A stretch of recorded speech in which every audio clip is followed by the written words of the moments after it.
خطبہ نمبر 4۔ آپ علیہ السلام کے خطبے کا ایک حصہ جو فصیح ترین کلمات میں شمار ہوتا ہے اور جس میں لوگوں کو نصیحت کی گئی ہے اور انہیں گمراہی سے ہدایت کے راستے پر لایا گیا ہے۔ بسم اللہ الرحمن الرحیم۔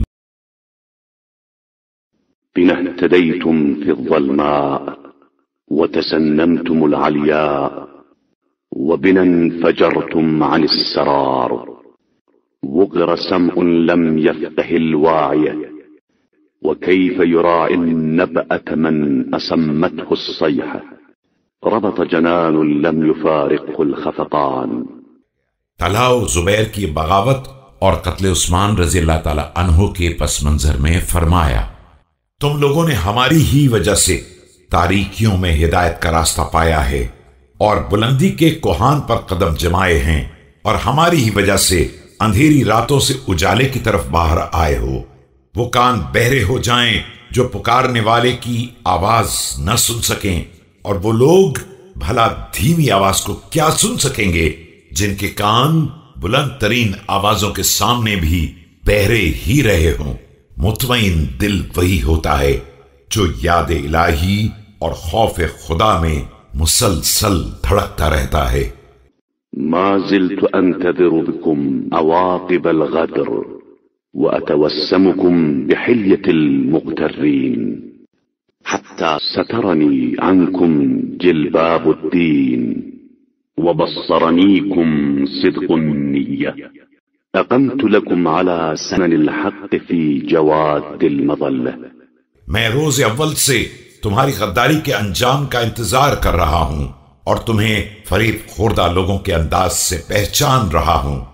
مجھے تم سے دینداری کی چادر نے پوشیدہ کر دیا ہے، لیکن صدق نیت نے میرے لیے تمہارے حالات کو آئینہ کر دیا ہے۔ میں نے تمہارے لیے گمراہی کی منزلوں میں حق کے راستوں پر قیام کیا ہے۔ حيث تلتقون ولا دليل وتحتفرون ولا تميهون اليوم أنطق لكم العجماء ذات البيان عزب رأي امرئ تخلف عني ما شككت في الحق مذ أريته۔ جہاں تم ایک دوسرے سے ملتے تھے لیکن کوئی رہنما نہ تھا، اور کنواں کھودتے تھے لیکن پانی نصیب نہ ہوتا تھا، آج میں تمہارے لیے اپنی اس زبان خاموش کو گویا بنا رہا ہوں جس میں بڑی قوت بیان ہے۔ یاد رکھو کہ اس شخص کی رائے گم ہو گئی ہے جس نے مجھ سے روگردانی کی ہے۔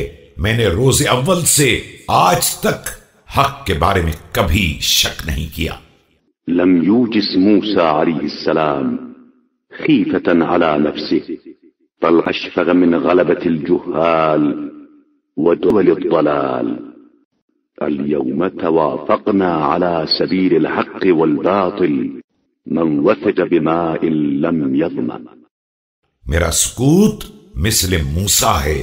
موسیٰ کو اپنے نفس کے بارے میں خوف نہیں تھا، انہیں دربار فرعون میں صرف یہ خوف تھا کہ کہیں جاہل جادوگر اور گمراہ حکام عوام کی عقلوں پر غالب نہ آ جائیں۔